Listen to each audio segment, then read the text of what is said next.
much for making yourself available to us. We have this evening the chairman of the Penal Debe Regional Corporation, Mr. Gowtam Maharaj. Mr. Maharaj, I hope you've been having a good day. Thank you for the warmth that you've shared with us in terms of making yourself available. Not everybody, not every chairman has extended themselves the way that you have. So you're ahead of the rest already. Tell us something. What are some of the challenges that the persons falling within your corporation, the citizenry, the populace down there in Penal Debe have been? What are some of the challenges they've been facing in terms of the dengue outbreak? How has it been impacting on your people there? Sure. One of the challenges that our council has discerned is in the absence of a well-communicated plan, people begin to panic. People begin to take things in their own hands. Okay, so we are getting a rushed call from the public for any treatment. The treatment that we are currently doing is the dynafogging. The plan with regards to what persons should be doing and so on, helping them to understand a bit of some of the symptoms and so on they will be experiencing is a bit right now not present. That plan that I speak of is a plan that should be holistic. For example, we are doing dynafogging. That is one element only in an integrated management control program for insect vector. We are aware of that there has been the treatment, the perifocal operations before. There's the treatment with the mineral oils for the eggs and for the larvae and all of that, and the upfront monitoring.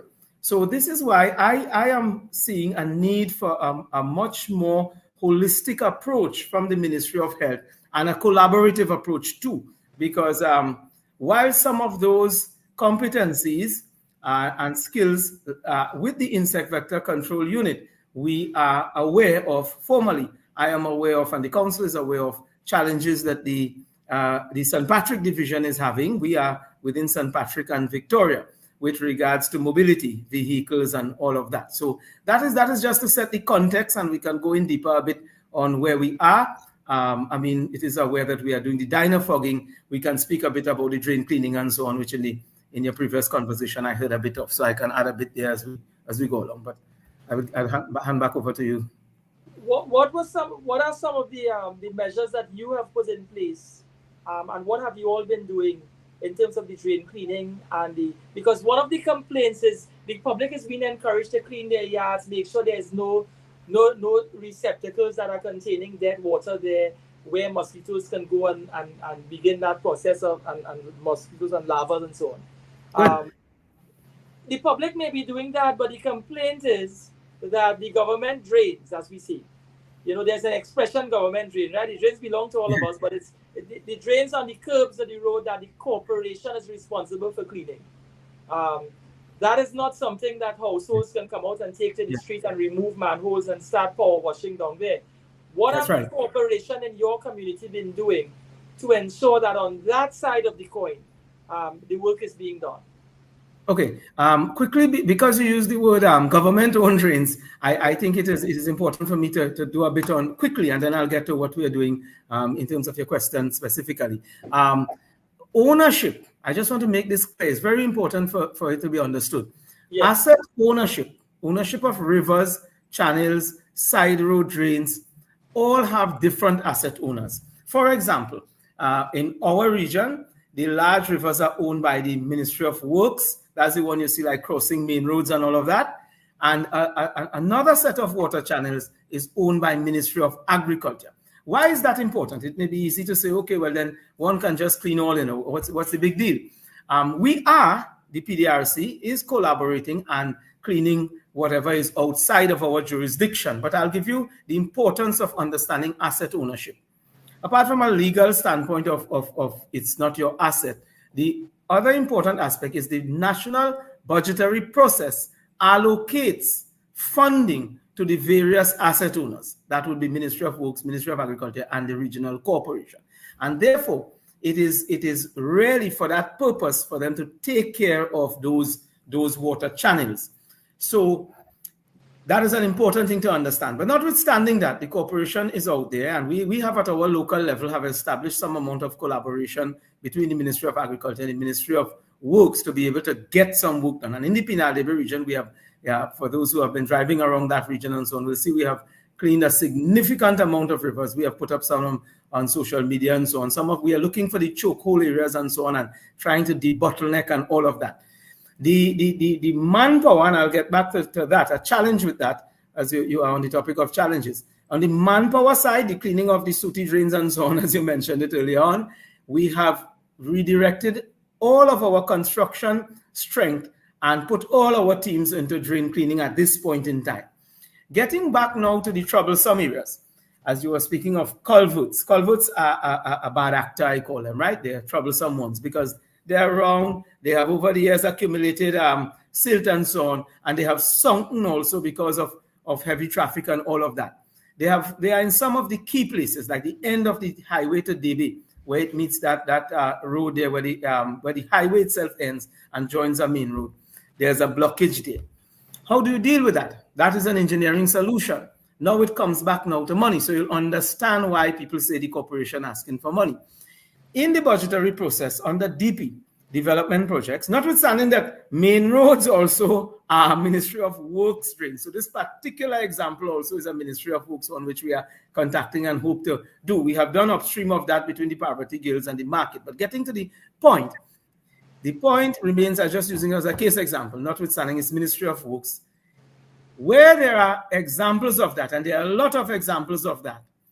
We need funding, and the DP funding, which is development project funding, is $21 million has been allocated via the national budget, but has not been received as yet. Not part of it. None of it has been received.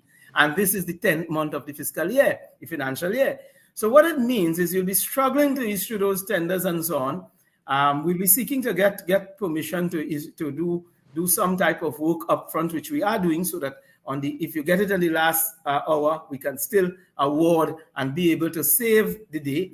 But really and truly, in a proper functioning, proactive environment, a structured environment, it means these things which would have been submitted at the beginning of the financial year and would have been approved through the national budget, if you have had your funding, it means that you would have done some work. And in our case, you would have done work in the dry season. So you would have been well prepared for now. And these are actual cases, cases in Church Street, cases in Mohase Road, cases in Rock Road, real cases like Dilmore Matrice in Rock Road, sunken culvert again.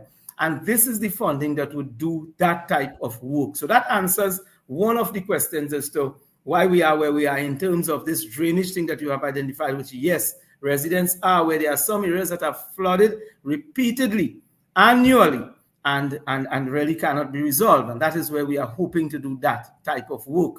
I have mentioned that in the area of the manual cleaning, we have done a really aggressive drive in terms of cleaning. We are doing that type of work. We have had some, what we may say, inherited traditional challenges, and we have done some new things.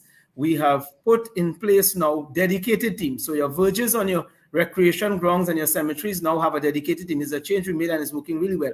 And your roads have a dedicated team so that you wouldn't have people switching and moving and so on and have to acclimatize often. What we have done also is silting. This is any member of the public can tell you that putting silt on the side of the road when you clean, that silt sometimes get washed down back. And you may have seen it. You sounded as you have some practical observations. Yeah. We have now put a dedicated cleanup team, a truck and trailer team, that when you clean from the road, and obviously it wouldn't get to 100% immediately, but this is a change council has made, that must be tossed into a trailer immediately. So that gets off. That's on the simpler level things I'm sharing. At the major engineering type, we are awaiting that money.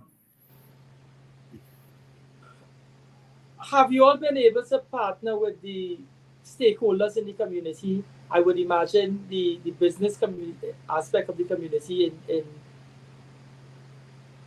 meeting with the challenges in terms of making, I would imagine, trucks available if it is they allow some finance, they lend support by way of money, because it's a community effort to ensure that everything is done. That's right. In Pinal-Debe, actually, before last flooding season, and that's when I was not in office, you would have seen me on the media under the Good Samaritan banner, where we moved the children from the their homes to the schools to write the exams. And that was really because of those business stakeholders' effort. But I will give some more on the business community. Yes, they are contributing. But in terms of your term stakeholders, the biggest stakeholder that I am seeking support for is from the Ministry of Health and the Insect Vector Control Division, for many reasons. Insect vector control consists of PHIs 3. That is where the resident competency lies. Insect vector management is a specialized area. It is like OSH and like food science and so on. And that unit has to come forward, and we have asked and so on in a collaborative way. I do not believe that the impetus or the trigger has to be at the low level, because the workers, we had a joint meeting on Tuesday through our public health committee meeting. I think it has to happen at a very high level, that, hey, we are going into a command center type arrangement. That is what needs to be said. We, the corporation, is offering our space, offering our workers, offering our vehicles. Number one, simple but big challenge, St. Patrick Division, and I am speaking it factually here, is without vehicular support to be able to move their 40 to 50 workers and their chemicals around. So this is where stakeholder engagement and stakeholder involvement will give the biggest return. Now, also, the monitoring. We are focusing, because we are where we are, on give me a spray, spray. As I said, 800 streets PDRC has ramped up, put on 3 other teams. We have 4 teams now, morning and evening, doing 1,000 households per day. But it really is not the only solution. Monitoring, that pre-monitoring, you know, there were people who go wrong, and there's staff for that. The structure allows for those things. Monitor the population, monitor what is happening, and do treatments in line with that.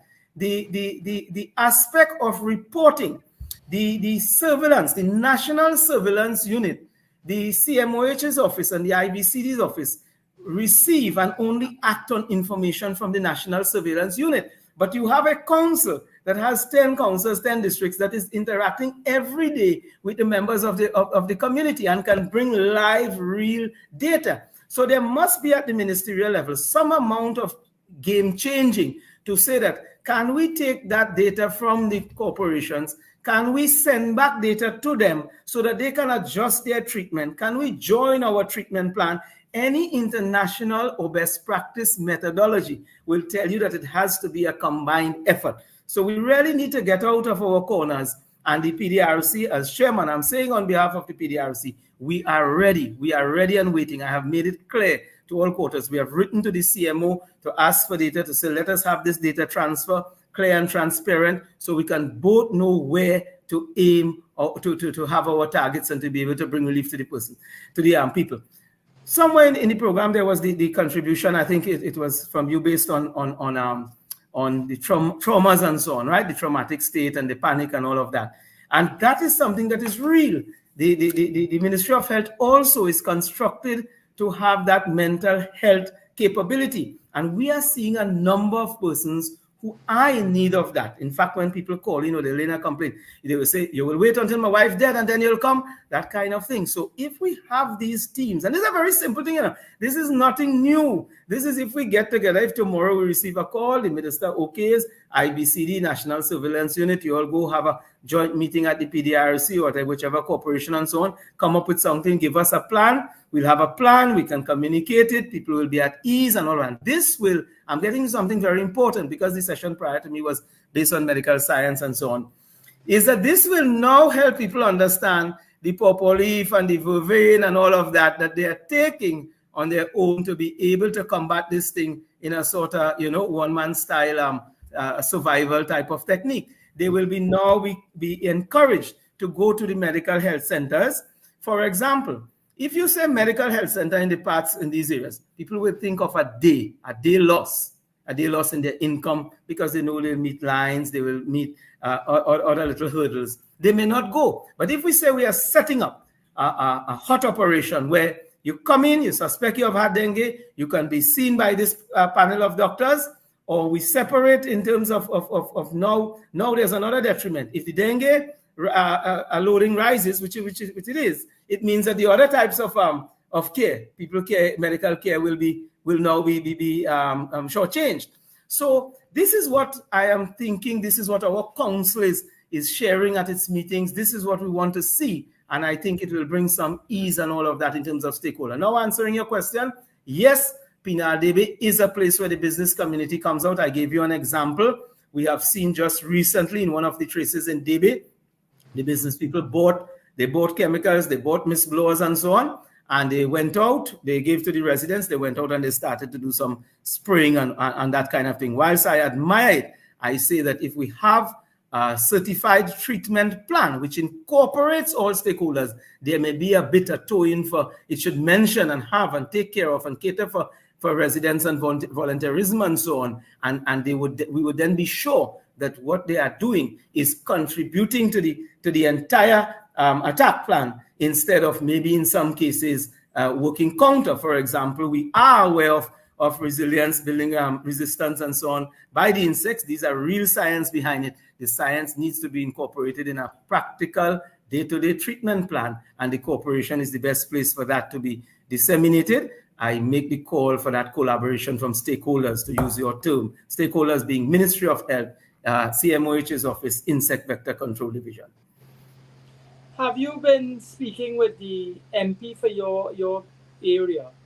Of course, yes, we are in close collaboration. Go ahead, sorry.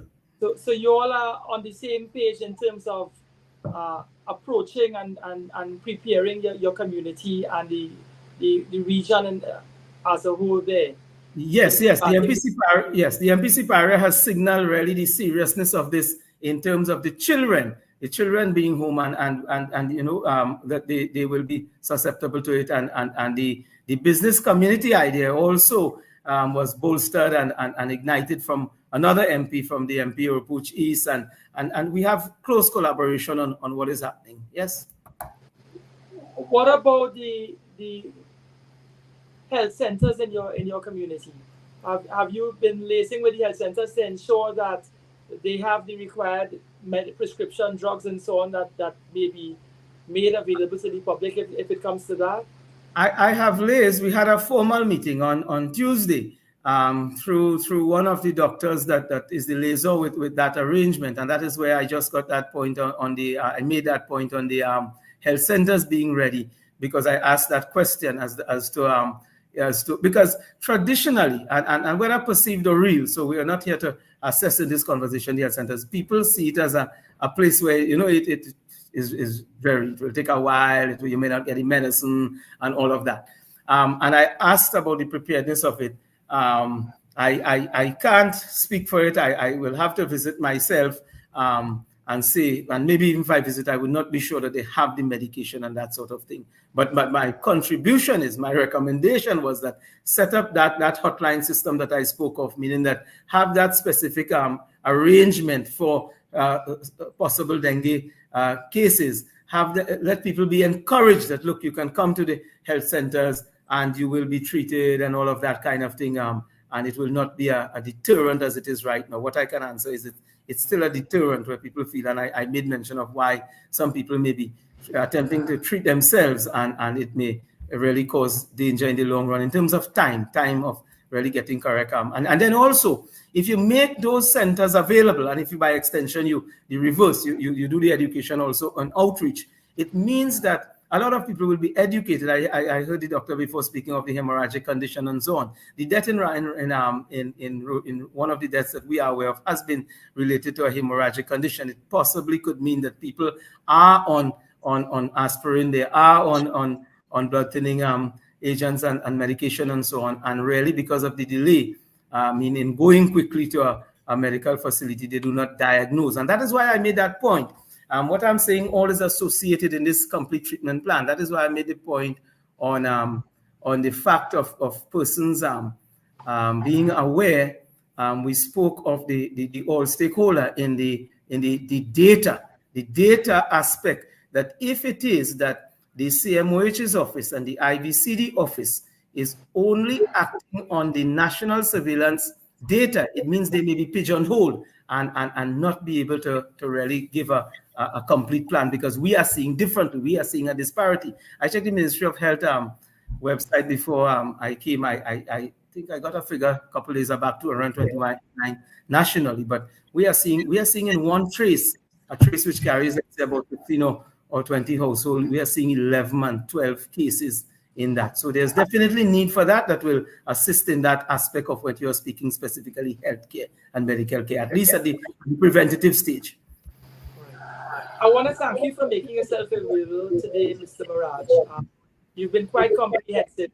What we will do is we'll keep in touch with you and perhaps get an update on the good work that you're doing. I could only hope that the same sort of work is going on in the other corporations. I will try to reach out to them and find out if it is they are the same level that you are on in terms of the work that you've been doing there. So thank you so much for sharing with us on the ground. Thanks again. Thanks. Good. Thank you. Good afternoon.